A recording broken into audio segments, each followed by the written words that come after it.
Probably Yeah. just because of. Yeah, no, totally. And actually, at the remembrance service, the I was talking to a relative the night before about engaging the cloud of witnesses, and he was having a little bit of a struggle uh, getting his head around it, you know. But I sort of was just, yeah, he brought the subject up in one sense, so I sort of pursued it a little bit. But actually, in the service, the guy who led the service actually read that scripture, and he actually quoted that she would be actually saying to everyone else now to fix their eyes on Jesus, the author and perfecter of our faith, as one of the cloud of witnesses, pointing to that fact that now we have access in that sense. So that was a really actually quite a confirmatory thing. So the guy who I was talking to the night before afterwards said, that was interesting, wasn't it, that he read that scripture? So I said, yes, it was. A bit of a confirmation there. But, you know, it's all part of life. If you don't come from a perspective of believing that you don't have to die, you know, if you're focusing on, well, I'm eating his flesh, drinking his blood, I'm receiving the life that's in him, then I don't need to die, then you don't really have to think and prepare for death in that way. If you don't think that way, obviously death is part of life, isn't it? It's the end of life in one sense and the beginning of something new. You know, either way, you know, if you're going to end up somewhere else, you know, that at one point, whether you're translated there, Jesus comes, or you go there having physically died, you know, it's all part of the same journey. It's just you get there different ways. You know, you can either get there like Enoch, or you can get there like Moses or someone else, I guess, or who's died. So, In a way, it's a continuation, isn't it? Because in fact, she would be working on her scroll up there. That's part of the cloud witnesses. So she's just continuing on. oh yeah, it's not that it ends. It's just the place in which you occupy outworking it is changed, and your access into this realm is different. You know, you need a physical body to have authority in this realm, and they're operating in that realm, and yeah, continuing to cheer us on and part of fulfilling God's purposes from then on. And ultimately, we've all got an eternal aspect to our destiny, which is not just going to be in this form of time and space, but will go on in whatever other ages to come are coming. So it doesn't end there. And I guess there's a transition period between where we are now and our restoration back to God's original purpose and where that would then go. I guess that's the exciting thing of where it goes after. You know, we get back on track, if you like. This is a sort of a hiatus until we get restored back to God's purpose, and then we can carry on with what we would have been doing if we hadn't have, you know, messed it up, I guess. But that's ongoing, I suppose. So, yeah. Like there was back in mid-December, papers reported, at least over North America, it actually was on the headline. And when I think of things, when I frame up things, I think we're the center of God's attention here in this realm. It actually revolves around us, what's happening here. And it was that the Pentagon had started a project going back a number of years ago, a couple of decades, for UFOs. And when they were studying them. And I remember seeing some of the pilots that had been sent up to check out things. And they were talking about what they saw was from nothing from this realm. Huge things in the atmosphere that they went up in their planes. And they said they're massive, and they talked about the one structure that would drop probably 4,000 feet in a matter of seconds. They come up close to, rolled around, and it was doing stuff that defied the laws of physics and disappeared. And so I started to think, how does this fit in? And has God created something else besides us? Other life? I know there's spiritual life forms, but I never believed in UFOs other than I thought, well, if there's UFOs, they're probably demonic. But, you know, a very simple thing for my mind. But Do you have any insight into Um, well, I would say anything that's not of this realm could be classed as alien to this realm, whether that be supernatural. I mean, just because someone is a spiritual being makes it no less real than a physical being. And we know angels can manifest out of a spiritual realm into the physical realm and be touched and seen and engaged with. So there is a sense where there is a manifestation of that spiritual realm which can take on physical form. Hence the watcher angels and their incursion and engaging with human people, and then the Nephilim and the sort of the mixture of seed. So their spiritual and physical took on another form. So I think there's a lot of there which, biblically, does indicate there is a strong connection between realms. It's whether that clearly is those angels didn't come from another planet, but they may well have had responsibility as the stars of those planets, because that's ultimately where angels had have responsibility as light, if you like, so they may have a connection with a star system, which maybe has been interpreted as, well, they are created beings of this physical universe. Or they may have left their estate as they did, and those that did leave their estate may have manifested to engage a spiritual dynamic in that physical universe. So I think there's, the sort of untethering from the effects of the stars, whatever, does have a connection with those beings, whether you call them angels or fallen angels or whatever they are.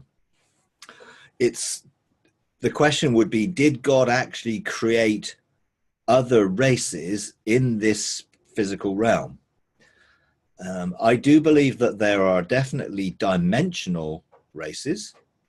I know Ian Clayton talks about 270 or something different created races. Now, whether he's talking about dimensional, he certainly talks about greys, but he's talking about them as dimensional beings using light technology, rather than necessary, ETs from the planet Zog somewhere. I would not rule anything out. To be honest, it's like I'm not going to rule anything out, because what do I know? It's whatever has been created, I do believe has been created for interaction with our sonship. So I do believe if we're operating in sonship, whatever has been created is not subservient, is the wrong way, but I think we are called as sons to the created order, whatever it is, whether it be the planets or whether it be dimensions or other things. I think it is our sonship which is the issue, and whatever that sonship has failed to do has, in a sense, been responsible for whatever's taken place. And ultimately, we were called to be fruitful, to multiply, to fill and subdue and to rule. So whatever out there, as a result of any spiritual force that has fallen, or anything, whether that be Lucifer and all the angelic beings, whether you look at that as being a representation of the fall before Adam, Adam's responsibility was to put it right, and didn't. So there is a sense where it is part of our creation mandate, our sonship mandate, to bring the restoration of all things. Therefore, whatever's been not reconciled, whatever is not in its right order, we have a responsibility to see it come back into its right order. If creation is groaning, what does that mean? And what does that indicate when it comes to dimensions of that type of order. The sense of gateways being open to other dimensions, I definitely have some experience in seeing that, and having, this whole Western Gate thing with Jason Westerfield, and they're looking to open a Western Gate and invite something through. When, I was given the task of assigning angels to guard that gate, not having any idea what that was about until afterwards. And several other people also were warned of that. I did do some research and engage with God to see, well, has that happened before?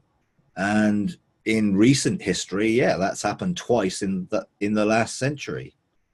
One with Edgar, is it Aleister Crowley? Aleister Crowley, I think, in opening a gate, and another one with Jack Parsons and L. Ron Hubbard opening a gate, in 1947. Now, quite interestingly, the pictures of the things that they drew are very similar to sort of gray type beings, and what Aleister Crowley drew, and he called it Lam, was a classic shaped being. So, and 1947, sort of was the sort of precursor to the Roswell type things, where there seemed to be some gateway opened that we have subsequently connected to. And, I've talked to a few people who have abduction stories, and they do seem to be quite genuine. And, and I think, I know, again, Ian Clayton talks about that as well. Yeah, they're looking for DNA. And the DNA of sonship to get an inheritance, which was exactly what the enemy Satan did in the first place, in terms of Lucifer having revelation and the 9 stones, and was there to bring us into maturity, into sonship, and used that and traded that for those who fell. And then they traded revelation with the sons of men. And that was sort of technology and other things that they traded for, the use of metals and other things. So I think there is quite a lot there. What does it mean? Well, whatever it means, we've got to see it restored. I think I'm not really into the conspiracy theories and stuff like that. I'd rather just get on and do what God says. And if he opens that up, then that becomes something which then I will engage in. I have talked to some people. I was in Wales in November, and was chatting to someone who said that they had experiences on some sort of technology platform with races that looked different from us. Now, he didn't know whether they were spiritual races that were manifested. They seem to indicate that they had come from other star systems, but that doesn't mean that that's not where the gate was, rather than that's where they were created on a planet. I don't know. I have had a couple of experiences where I have engaged with, all I can describe is other races, but I don't yet know the full details of that or where they're from.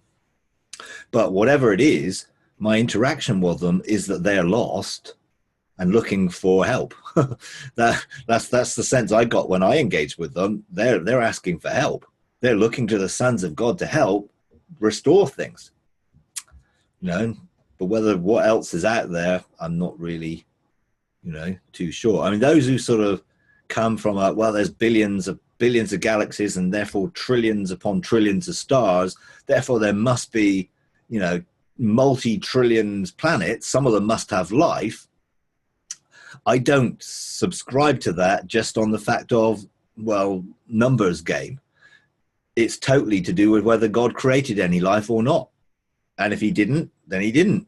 If he did, then he did. And if he did, there's a purpose behind it, which we'll find out one way or another when we come into the role of sons, and we're starting to rule and to establish God's purposes in it. You know, but you know, there's so much stuff out there that you can get caught up in and whatever. I tend to stick to what I know and what I've encountered, and if God wants to show me something, then that's fine. You know, I said I have had a couple of encounters which were really weird and a bit odd, but there was a sense of purpose in it, you know, of some sort of restoration purpose. And I would be very happy to be part of helping whatever angels or wherever they are, if they're in any way groaning in bondage to something, to bring them into the glory of the freedom of the children of God, you know, whatever that might mean. You know, certainly 2 Corinthians 5:19 says that God has reconciled the cosmos to himself, not counting their sin against them. Well, whatever's gone on out there, if he's not counting that against them and has reconciled them to himself, then we have a ministry of reconciliation, it says, and are ambassadors of reconciliation. What does that mean? I don't know fully, but I'm sure we're going to find out a bit more about it as we go on. So your understanding, I think, also would be, even what, say, Jason Westfield had seen, all things, including that, are to be restored through the sons of man, sons of God. That's my certainly my view, yeah. And that's something God has really impressed on me over the last couple of years. I mean, a couple of years ago, I would have sort of said restoration, oh yeah, that's great, but not really had a deep, strong sense of what that was or my involvement in it. I would have, before that, felt creation, yes, the connection to creation and our desire to see creation set free.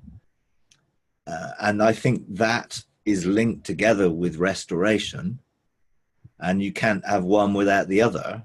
So over the last couple of years, my stirring towards restoration and what that means and what all things means and what the depths of restoration, I mean, I think my view has changed as I've engaged God and felt connected to his heart and his desire, to see, well, I would have thought, if someone had asked me a couple of years ago, well, what do you see the restoration of all things being? It was like, okay, well, this was God's intention in the past, before in eternity, if you like, and we're here and we're going to get to be like that. So the end and the beginning will meet. But I do sense there's more to it than that. And if everything's going to be restored, then everything in the middle of that has to be restored. You can't just say, well, here's God's intention, and, well, here we are, and we're just going to be that. What about everything in the middle? What about every person in the middle? And I think from that perspective, then, seeing our ability to engage with people beyond physical life within the fire of God's presence is part of that restoration. So it's not then a huge leap into, if God was reconciled everything and is not counting anything against anybody or anything, because it says cosmos, not counting their sin against them or trespasses against them. It didn't just say people, it didn't just say earth, it says cosmos.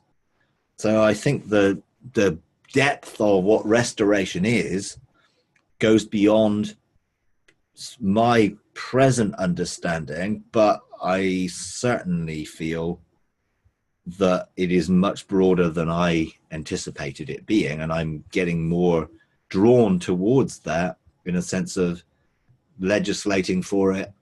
I did a law of restoration, and wanting to go wherever it goes, not limiting it and not holding it back to the limitations of my mind. And I do feel if we deal with things in our past, it isn't just that we get set free from whatever that is, but others also get set free from their involvement in it. So if I go back and forgive my forerunners or ancestors, whatever you want to call them, as for whatever they did to affect me today within my DNA or epigenetic factors, whatever they might be, if I go back and I forgive them, I release them, I have, let's say, do a court case in which now I have the verdict that I am free from it, does my releasing them actually release them into God to then work with them or continue the process so they can be restored? And if we don't deal with that stuff in our life, do we hold up the process of restoration because we're not then looking to see our generational lines restored? I had a powerful encounter with that. We had a meeting in beginning of December, this whole thing with like this golden river. God spoke to us about a golden river and we could engage in this golden river. And then as I looked into it, there were like streams flowing within this golden river. And it was like, it just sort of expanded from someone saying, hey, I had this vision and God said, we need to engage a golden river, into, whoa, this is a lot of something that God is saying and wanting to do. And when I stepped into it, I stepped into this river and then took a step, and there were like 7 streams flowing in there. And I took a step on each stream, and each part, something happened. And one of them took me to, I really strongly felt drawn to go and engage the fire and into my generational lines with a powerful message of dealing with fragmentation. Because I wonder, I've always wondered, and I know, Jesus told me, in terms of when I went into the fire and with him and I preached the good news and it was a rubbish message and some people responded to it. I mean, I've been back numerous times and sort of felt each time more confident in sharing the good news, and specifically in certain areas that I had dealt with and felt confident to go back and share the good news there with my generational lines that didn't yet know have a relationship with Jesus. This time I so felt the fragmentation and the people being fragmented. Jesus obviously wanted to come and bring wholeness, peace, and people are fragmented. If they're fragmented in dissociation, let's say, or even fragmented in stuck parts, as a lie busting type stuck part, at a certain age, an emotional age, and they get stuck and then they can't move on in that. I really felt strongly that our message should be a message that carries the good news of wholeness from all fragmentation, from everything that, we talk about people being fragmented in soul. If someone's soul is fragmented and you go and preach the good news to them, who's going to respond if they're fragmented? And as I was engaging this, it suddenly hit me, maybe this is the reason that so many people are remaining there, because they're not able to actually say yes, because there are more than one fragment. So as I engaged this, and this was all in the moment of being in this river, on this particular stream in this river, I really felt strongly to go and preach the good news of wholeness, freedom from fragmentation. And I did, and I went, and I guess I've never felt so bold in preaching the good news of that. And I specifically spoke of integration into Jesus and wholeness and people coming together and not being fragmented, whatever. And I shared that, and it really was powerfully received. And it felt like people were coming into wholeness, and then they could decide, they could choose. And some of the reason they couldn't choose was because they were double-minded, triple-minded, quadruple-minded, or whatever fragmented they were. They couldn't make a decision because they weren't at one. So having gone and preached that, it's like it virtually emptied the place. In my generational line.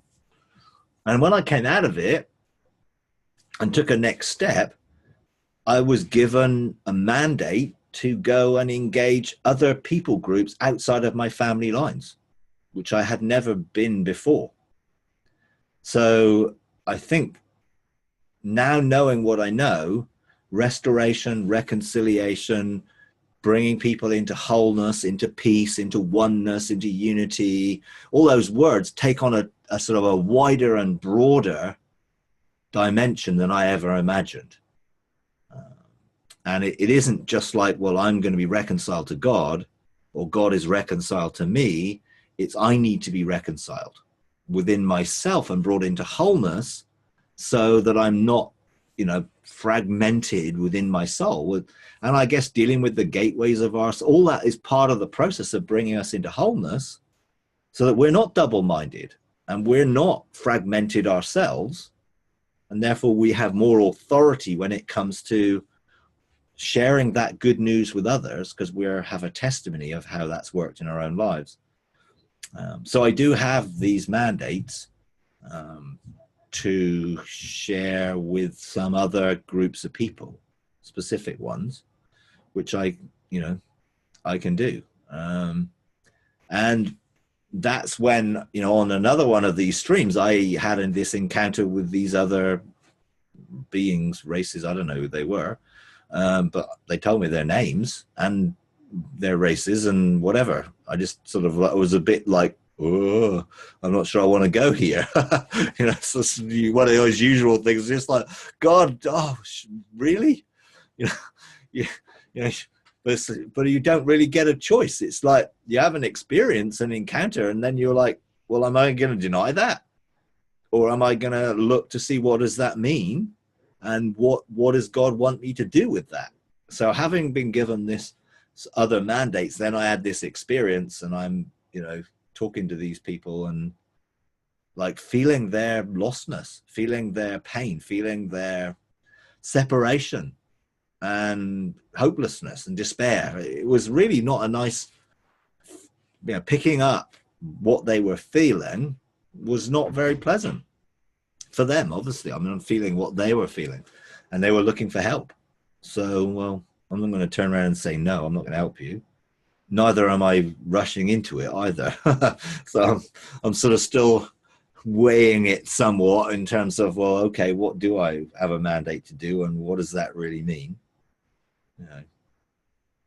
Anyway, I never really had any intention of talking about that. So you've sort of drawn something out of me, which no doubt I might share, in some of the things, but I can't tell you exactly what that really means as yet, but I do feel it is part of the restoration of everything, and I do think that is way beyond what I ever saw. And I want to be part of that. I want to see everything restored.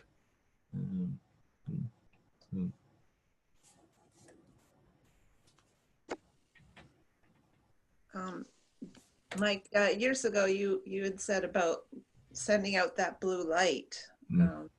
And I was speaking to my friend, and she was talking that the blue light is calling, and it's being sent out far and wide. And then she saw her grandson, and there was a blue light, and she took a picture and emailed it to me. In the middle of his forehead, there was this blue light. So it's still going around there. Yeah. I think once you do something like that, it's not that it just ends, because it's still vibrating, resonating in the atmosphere, in the spiritual atmosphere. It's still, and people can still connect to it. I think a lot of times when you do something, it isn't just, well, I've done it and that's it. It'll do something and then it'll end. That has an ongoing because it was very much a call that God was placing to draw people into their sonship and draw people into their positions of authority within the kingdom, and in that sort of way. And the light came out of a stone that was in the crown on my head. So it was coming out of the front of my head, if you like, when I released it. Little did I know what it was going to do. I mean, I just did what I was told, basically.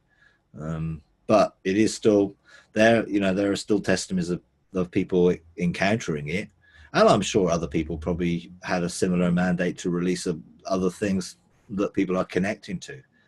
I'm sure it wasn't just me, but it's interesting when you hear those testimonies that it shows that what we do, even that was done a few years ago, it's still it's still operating.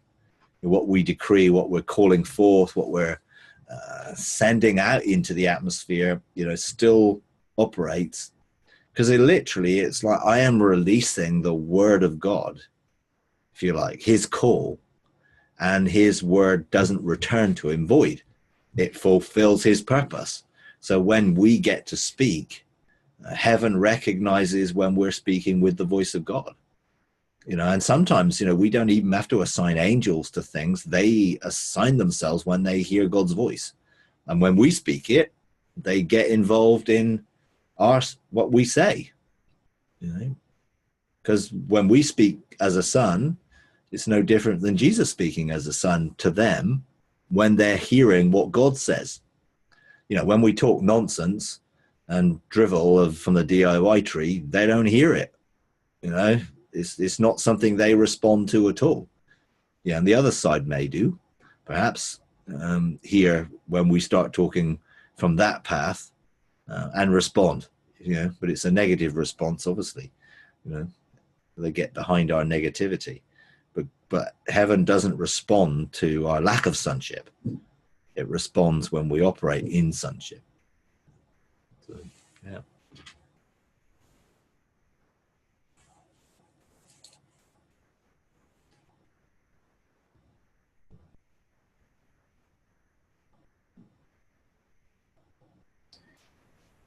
So what I can conclude is that because the earth fell, the rest of the cosmos also fell. Is it in that order? I think our relationship to the cosmos changed. So when heaven and earth were in agreement and in connection, so Eden and the garden overlapping in position, then creation itself was governed, if you like, and held in its right condition. But if you look at before, when did Lucifer fall? When did he lead, the rebellion, and a third of the angels of heaven fell? Well, a third of the angels, if there's an angel for every star, then there's trillions and trillions. I think sextillions, I think, is the technical number of stars. So there could be a vast number of created beings. And if a third of them in some way fell and aligned themselves with the knowledge that was released, and I think the knowledge was that mankind is responsible to govern heaven and earth, as sons. And it's almost like the rebellion was against us, not just against God. It was, God intends his children that he's, and they're also sons of God, of course. It's like the Elohim, their angels are called the sons of God. Even in Genesis 6, the watcher angels are described as the sons of God engaging with the daughters of men. So there is that sense of something happened. When did that happen? the problem, well, it's not a problem, but actually time as we know it was created to encapsulate and keep that contained. So there was not time as we knew it until Adam fell. So everything before that was almost like, well, if there isn't time, then it's just when it's the notion of time. Obviously, it sort of gives a linearity to something. But if time as we know it didn't exist, then everything was in the moment. But when Adam was there, obviously Lucifer had already fallen, which is when he engaged him in the garden. So I think there is a connection there to where God had assigned to Adam as representative of mankind a mandate and to be fruitful, to multiply, to fill, to subdue everything that was out of alignment and bring it back into alignment. And you've got the sort of first creation, second creation, all that type of thing, which is connected to those events, of God having created everything and then Satan being cast out of heaven to the physical realm, the atmosphere. I mean, it's all quite complicated, I guess, when you look back. I just want to focus on, well, what are we supposed to do to bring restoration into being and do our part, whatever that might be. I just think our part is probably a lot more than what we thought it might have been. It isn't just preaching the good news and hoping for the best that people will actually get saved. That's expanded its reach, and I think also restoration of everything, is such a key thing. But to do that, our mindsets will have to radically shift. Because if you were to talk about fallen angels being restored, that would just send a whole load of people off the deep end. Because they don't have a grid for it, and they would not see how that could be linked to what Jesus did on the cross. And there's a limitation. I mean, all Calvinism is a limitation, of course, of to limited atonement. And I think that's just a demonstration of the religious system limiting what the cross has done and the power and effectiveness of the cross. And I think God is wanting to unveil and reveal the full dimension of what Jesus did as the Son of God and the Son of Man, with the intention of restoration. Quite interesting, though. It's sort of the more you look at it, the more it begins to whoa, there's no end to this. Well, no, because there's no end to the increase of his government and of peace. So if there's peace meaning wholeness, then there's no end to the increase of that. That has to continue. It looks like the solution.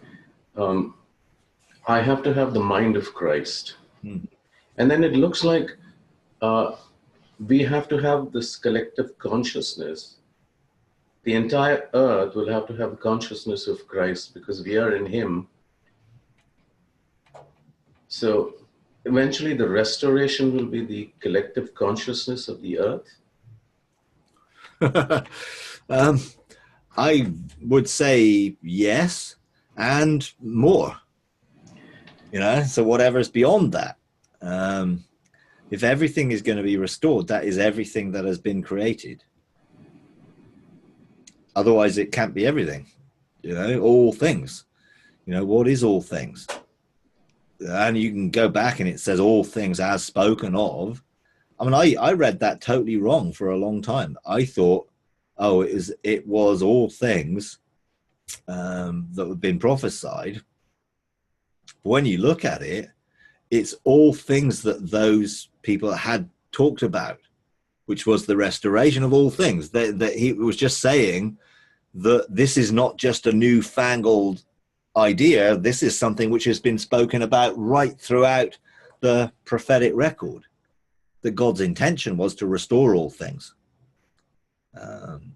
You know, they just, you know, I thought it was going to be restoring everything they said. But no, they just talked about the restoration of all things, and that is what is going to happen, not just a limited thing, whether it be the new covenant or whatever it might be. It wasn't just some of the things they prophesied about. It was that they were referring to the unlimited sense of restoration, and that when we begin to engage that, we'll find that we can see it. I mean, I know when Nancy Cohen had a download of restoration, she had thousands of scriptures that was downloaded to her, which from the Old Testament, New Testament, which was actually speaking into the restoration of all things. And it's almost like intrinsically built into the scripture. But obviously, if you don't see it that way, then you will interpret those things in a limited sense, whether it be limited to the old covenant, limited to the new, or limited to people, whatever, rather than in its broadest intention, which is there, I think. And I know she's done a few messages, or I'm sure she's done lots of them, which sort of share some of the things which she had downloaded. And I think as I've got deeper into intimacy with God, I do sense a stronger desire and passion for restoration, and its, you know, widest consequences, if you like. But I do believe, yeah, I mean, we are said we have the mind of Christ. Well, when I engaged in the deconstruction of my consciousness and my mind, it was very clear that I didn't, you know, although I can, but I needed a remapping of my mind, a renewing of my mind, a deconstruction and restoration of it back to its original condition. And it felt like I was remapped to things I'd forgotten. It's like my spirit had memory, a mind that was beyond what my natural mind could connect to.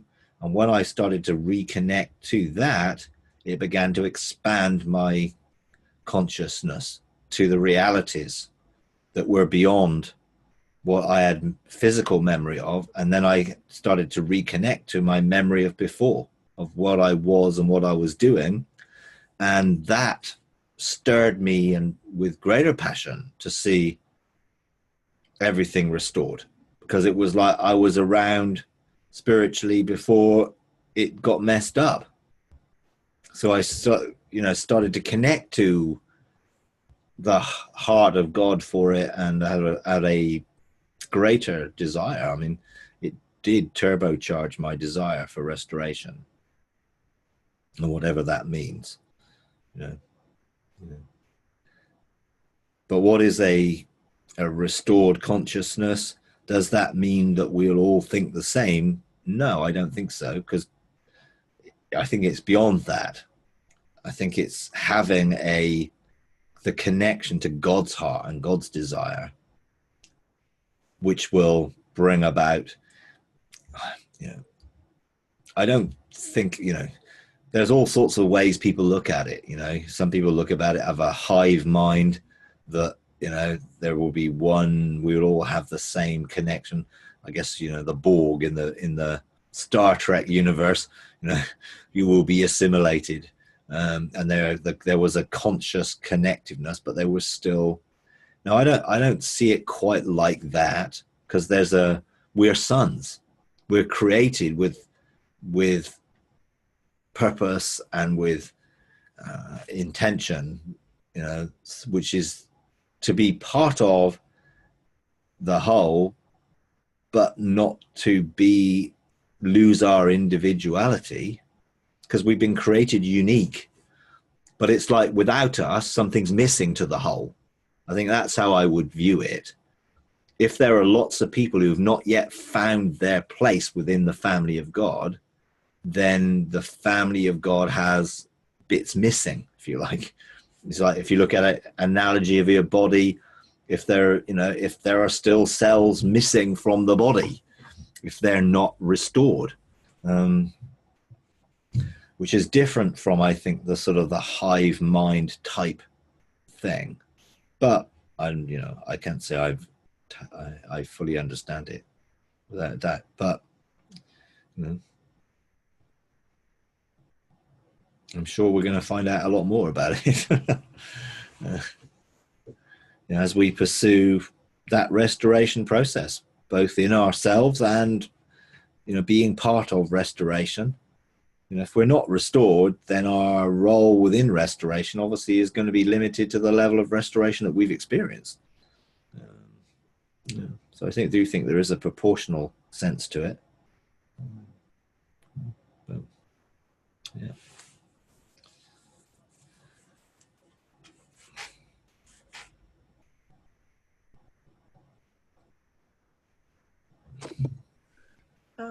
I'd like to talk about cities of refuge and just kind of a clarification.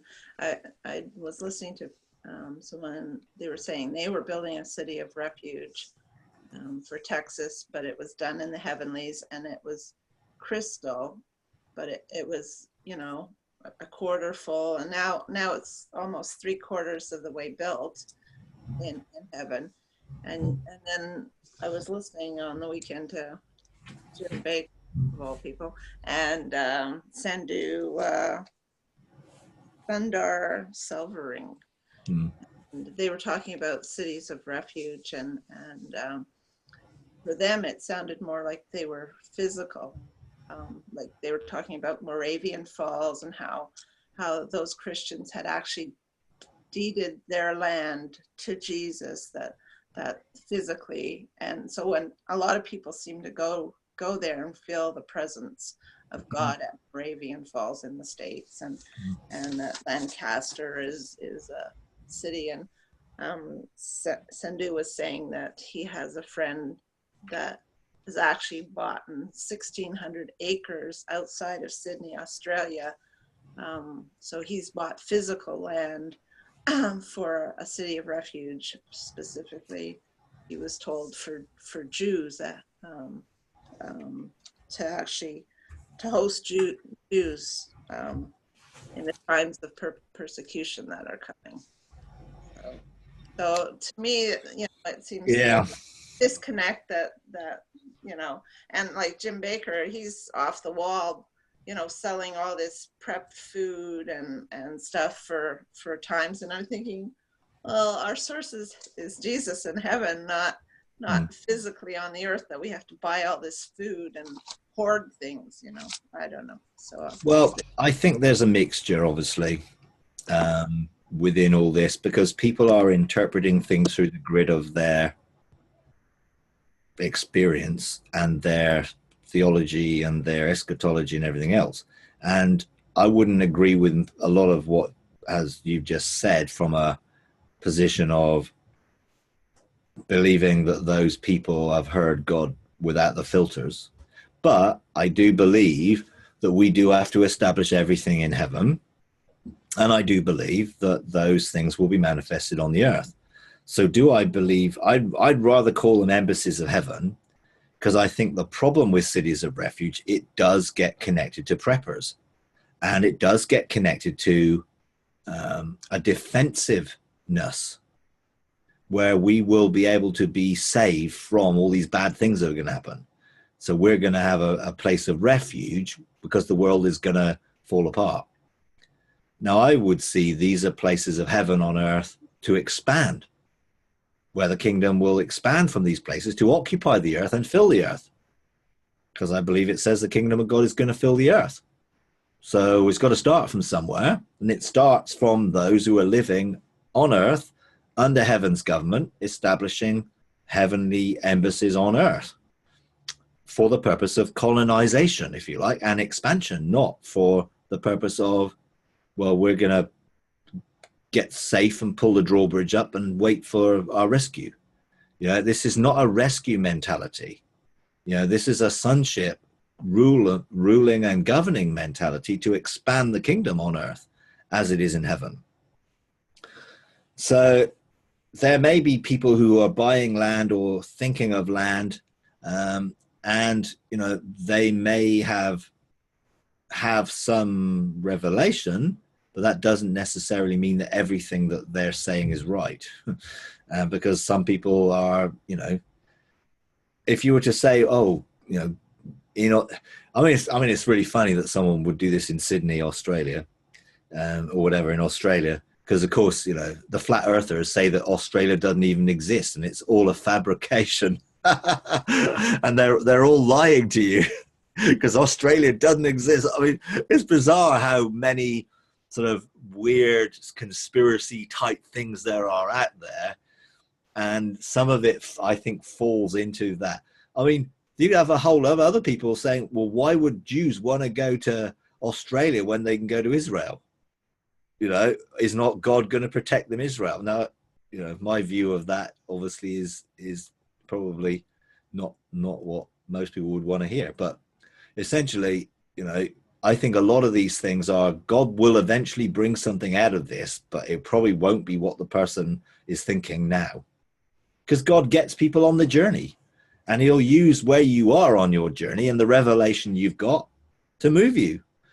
And if it's like, okay, this is where they are, this will inspire them to go and buy a whole load of land that later on can be used for my purposes, but probably not the purpose that they think, and I think, some of the, well, we're building this nice crystal thing in heaven and it's 3/4 built and blah, blah, blah.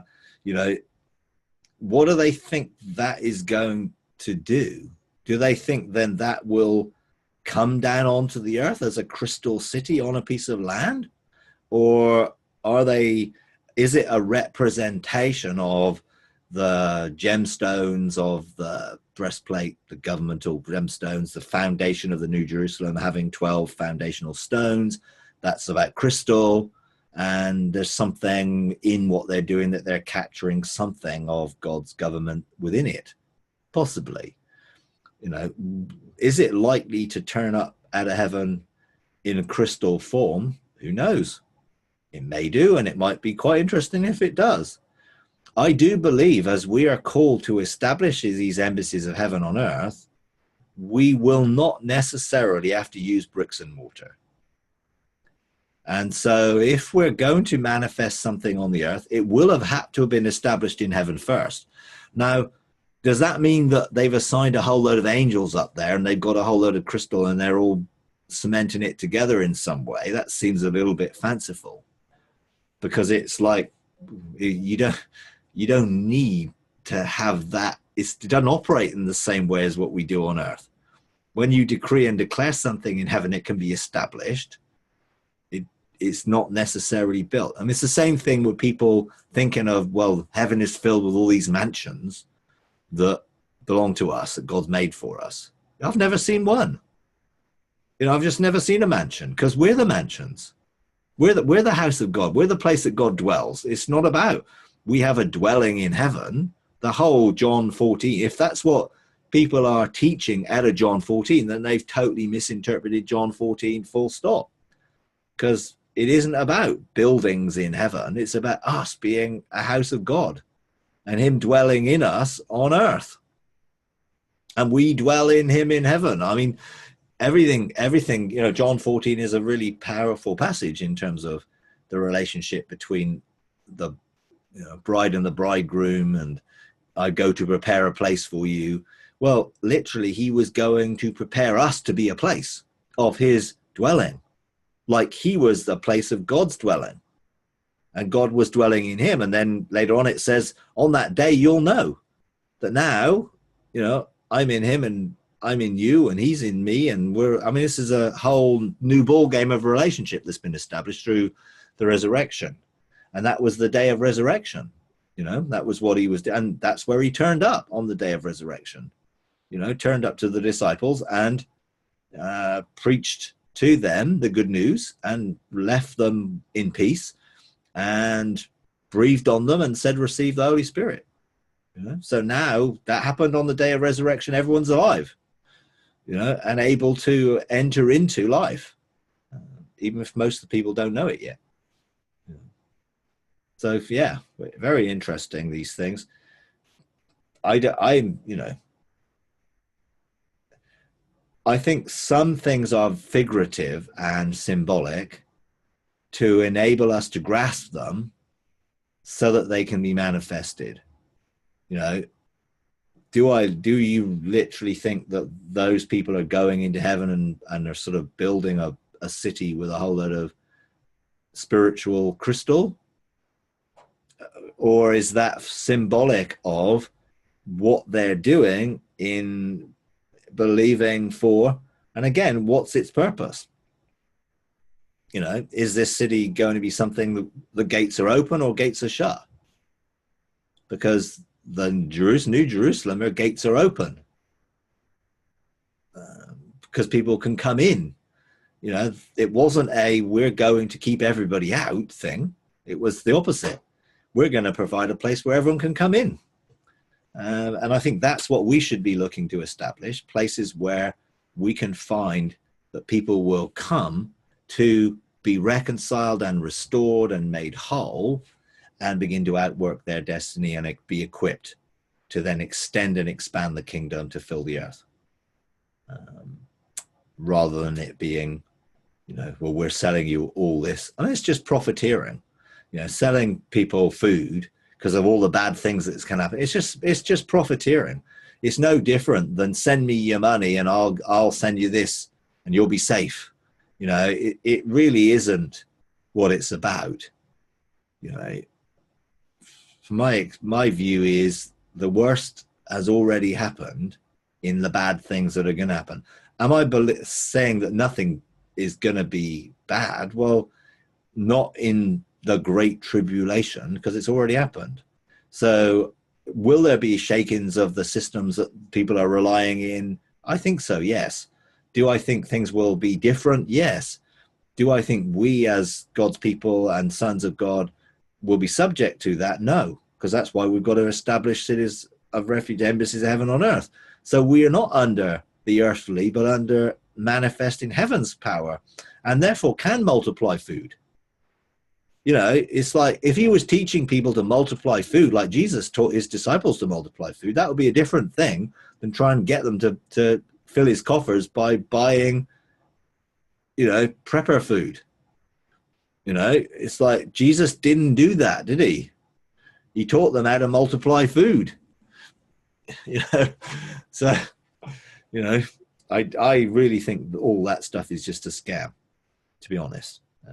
Which preys on people's fears and on their old ideas of, you know, what is going to happen and being rescued. And therefore we may need to, you know, squirrel away all this stuff because we may have to deal with the persecution that's coming. All that stuff to me is fear mongering. We should be equipping people to see we rule. We don't have to be afraid of what's going on in the world, whatever it is. If the financial system collapses, Jesus showed us that we can get resource elsewhere. You know, if the medical system collapsed, well, Jesus has shown us that we can administrate healing. Whatever the mountains of the world, I don't want to see them redeemed. I want to see the mountain of the house of the Lord raised up and all the other mountains of the world coming to us to find the source of truth. Because we are the carriers of truth to demonstrate that truth to the world, and people need to see it. It's like you don't build a city and hide it away from people. You do the opposite. You let it be on a hill so everyone can see it and see this is the place to come. You know, and that's why it said, stick it on a hill, which is a symbol of authority, a high place of authority, a mountain. So, you know, that's where the symbolism comes from. You know, and of course, Jesus also said that we could speak to mountains and tell them to move and be shifted. So that may obviously have a spiritual connotation in terms of blockages and hindrances and things in the way. But it also may have a greater sense. I do believe that we will be able to make some of these things from non-physical material. So whether we're seeing that manifest out of heaven onto the earth, or whether we are calling things into existence like Jesus did and they are created, I think our energy sources and other sources will come in a new way. I don't think we will be subject to a few blackouts and brownouts because we're part of a grid that's not very stable. Because I think there are power sources that are beyond what we're seeing right now, which are not going to require grid systems. And I think these embassies of heaven will have power sources and water sources, you know, whether that be the opening of the aquifers of the deep or living water coming out of heaven, you know, who knows? I mean, but it's more than, it isn't the fear mongering stuff. Oh no, persecution's coming, we better get ready for it to survive it. It is, we're going to overcome whatever the enemy's doing in love, which is why we've got to have our hearts right in this whole thing to demonstrate love, you know, and to outwork love in these things, and, you know, not bring judgment out of heaven and persecute people, you know, but to love them. So. Mike, I think tied into that too is that as there's an embassy in heaven, it's all going to be about giving and not receiving. In other words, it's not going to be asking people for things. It's God, because God just gives, never asks. And I think it's going to be the same thing here on earth. We're not going to be trading. We're going to be giving. Oh, totally, yeah. Because we will have the resource that people are requiring. You know, it won't be necessarily the same thing that they think, but we will have whatever it is. If people need healing, then they'll come to us and find health. You know, if people need resource, you know, I think the whole economy won't function the way it does now within this.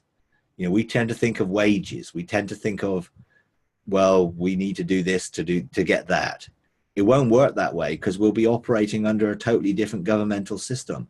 I think Jesus sort of gave a few hints to that in like, well, you know, you only work the last hour of the day and I'm going to give you the same wages if you work the whole day. Well, that's not fair, said everyone else.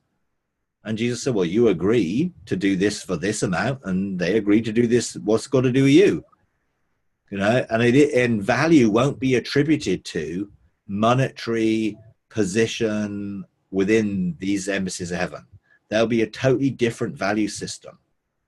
You know, we won't look at people and think, oh, they're worth £20 an hour, so they're more important than these who are worth £5 an hour or whatever. So will be no minimum wage, maximum wage. There won't be a wage because they won't work that way. The other thing is, I think we'll look at people differently. Now, when people come in now, there's a tendency to look at people like, oh, we can get them to do that. They'd be good at that, or they'd be good at that. Or even a professor looks at a student that says, man, that's a protege. I think you look at it more as they're coming into who they're supposed to be, what they're called to do. And that's what you're looking at no matter what it is. Yeah. And that's where you get your thrill. I think, yeah, you're right. It's living stones. You know, it's living stones being joined together to establish what it is. And that's relationship. You know, we're joined together relationally to establish something. You know, it's everyone finding them fulfilling their destiny in relationship with each other. You know, it won't be the hierarchy or the system or anything else. And we're not there we won't have to prove ourselves before people or, you know, try and please people, because we're there in the purposes of God, knowing our sonship. You know, this is for mature sons, and then them to equip those who come in and take them out of the world system and how the system of the world works and bring them into the government of God, where it functions on love and giving and blessing, you know, being a blessing to all the families of the earth. That was the mandate that God gave Abraham. You're going to be a blessing to all the families here. This is what these embassies of heaven are going to be. Places to bless the earth. Places to restore. Places to answer creation's groan. Places to begin to extend the government of God and peace that will bring change and bring us ultimately back to our restored position. You know, so it will be very different, I think, in terms of what we, you know, might try and prepare for in any sense if you're looking at a negative rescue mentality, because that does tend to be selfish. As long as we're okay, that's okay. We're okay. Hmm. It's what I can get from that other person. It always is. Yeah. In a way. Yeah. And unless our mindset changes, the mind of Christ, we continue that way. Because that's naturally the way you live. Oh, they'd be good for this. I'm gonna ask them if they would do that. Yeah. Oh yeah. And the mind of Christ doesn't function that way. And if we're going to carry the government of God on our shoulders, we need to be connected to the head. And therefore we do need to think differently, have different motivations, different desires that come out of being connected to the heart and mind of God, and therefore not being subject to those ways. You know, and that is some of the fresh revelation that God is revealing. It isn't about, you know, using people for the greater good, you know, which will be someone's vision. It is helping those people to hear God for themselves and find their fulfillment of destiny within relationship with others. And therefore what people are looking for will change. You know, Jesus only wanted to please the Father. Yeah, and he wanted to do what the Father was doing. His whole heart was totally different from those of the religious circle of the day, who were looking to hang on to their positions of favor and power, and weren't interested in the poor and those who didn't seem to have anything. You know, hence you have the parable of the Good Samaritan and all the other parables, which are, you know, indicating, you know, you may have built all this stuff in this generation, but what good is it going to do you? You know, if you lose your soul, you know, what does it gain if you gain the whole world and lose your soul? You know, where our whole value system changes when we see the kingdom and see God's love, you know, because love is very clearly about giving. It isn't focusing on receiving. You know, receiving is a consequence of giving, because what we give gets multiplied. You know?